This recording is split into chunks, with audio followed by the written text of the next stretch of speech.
Welcome back to Destination Pro Wrestling. In this video, Impact Wrestling news. They just signed somebody. We also got some updates as to why a former WWE superstar hasn't debuted yet. Also, AEW planning a very special episode of Dynamite. Battle of the Belt is the proclaimed name.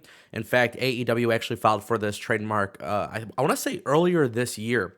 So we're going to talk a little bit about that. Also, I just want to say shout out to all of you guys. We hit 30,000 subscribers and we continue to grow. Just absolutely unbelievable. So thank you so much for your support. I greatly appreciate it. So we're going to talk a little bit about Bronson Reed. As you guys know, I've been following the stories. Braun Strowman, Bronson Reed, Bray Wyatt, none of them made their debut for Impact Wrestling. Also, we knew that there was some interest from New Japan Pro Wrestling to bring in Bronson Reed. Well, now we know why Bronson Reed actually was canceled off from his Bound for Glory debut, and that actually had to deal with his visa.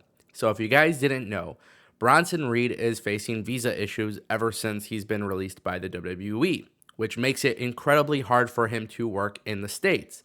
Now, with that being said, you got to keep in mind, there's interest from New Japan, there's interest from Impact Wrestling, but the problem is New Japan is currently working on their North American expansion. So when we hear of NJPW being interested in Bronson Reed, it doesn't mean that he won't go to Japan, but due to the pandemic, this is New Japan's way of expanding in America. So they're doing shows in Dallas and California, New York, and so forth. So I truly believe that Bronson Reed will in fact be in New Japan at some point, just as well as he would be in Impact. I think we're going to see like a talent share type of thing.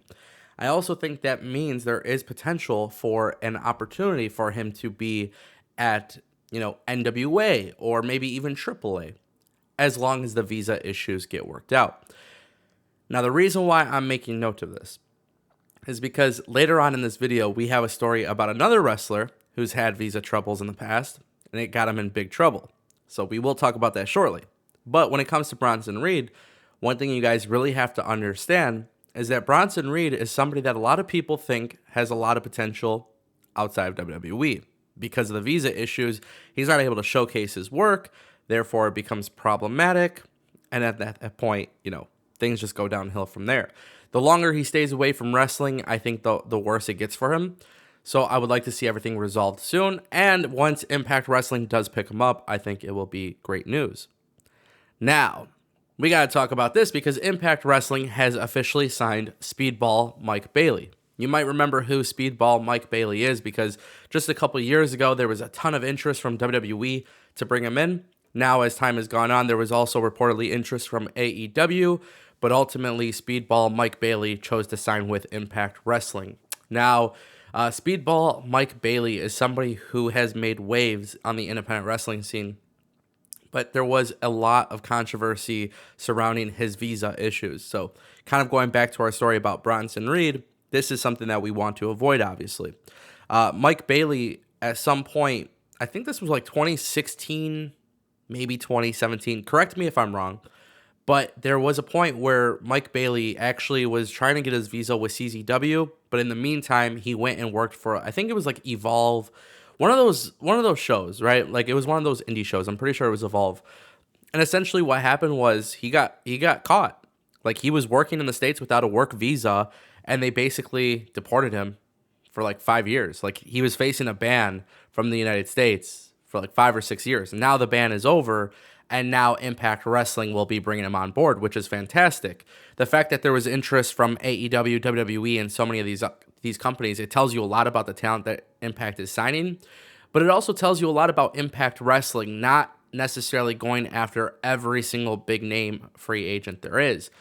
Mike Bailey, Speedball Mike Bailey, is somebody I think is going to do tremendous work in Impact Wrestling, and I think he fits that roster. And if you're not watching Impact on a weekly basis, I suggest you guys just try it out for a couple months just to see if it's meant for you. I know the production isn't that great, but they always have something important going on for every single person on that card, and that is something that intrigues me about Impact. All right, guys, and our final story of the day, Battle of the Belts coming to AEW. I believe it's going to be January 8th or January 7th. Let's see. January 8th.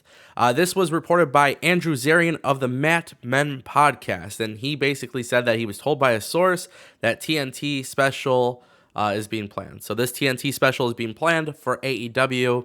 Now, obviously, Battle of the Belts was something that got trademarked, I want to say early 2021 by AEW. So we know at some point this was in the works. Obviously, AEW is moving Dynamite to TBS, so this is going to be a big way for AEW to get people excited. Obviously, AEW paying a lot of homage to CWF, NWA.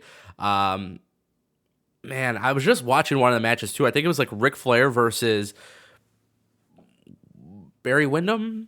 I can't remember. It was something like that. It was just, I was watching on YouTube. But my point that I'm making is they're paying homage to something old school, something cool. Obviously, they can't use the Clash of the Champions name, but it looks like they're going to be using this name, seeing as they actually trademarked for this about a year ago. And I love it. I think AEW does something very special with Dynamite, and that is the fact that they give them something special every once in a while. AEW Grand Slam, we've seen how they did, Fight for the Fallen.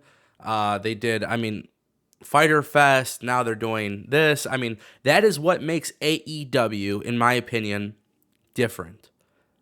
That right there is. Like, they treat TV episodes sometimes like pay-per-views. And keep in mind, you have somebody like Hangman Page. By that time of the, by January 8th, Hangman Page might very well be the world champion. Brian Danielson might be competing for the championship. You never know if he wins this tournament, right? So that's how I see this playing off. I think whoever wins this Eliminator tournament is going to go face the winner at Battle of the Belts, which I think is a massive main event opportunity for AEW. Also, you have the TBS championship. You have tag team championships. Hell, at that point, you could even introduce the trios championships. So all in all, I think it's really cool, man. I just like the fact that AEW, and sometimes Impact will do this with their Impact Plus stuff, right? But if you can turn a regular episode of Dynamite or a regular episode of Impact, and you could turn it into something that feels a little bit more special every once in a while, I just think that's very, very strong of a decision to make, because I think it gets people interested. Anyways, I want to know what you guys think in the comments section down below. Drop your predictions, drop your comments. Do you agree, disagree? All of this great news coming to you on a daily basis right here on Destination PW. So thank you again for your support.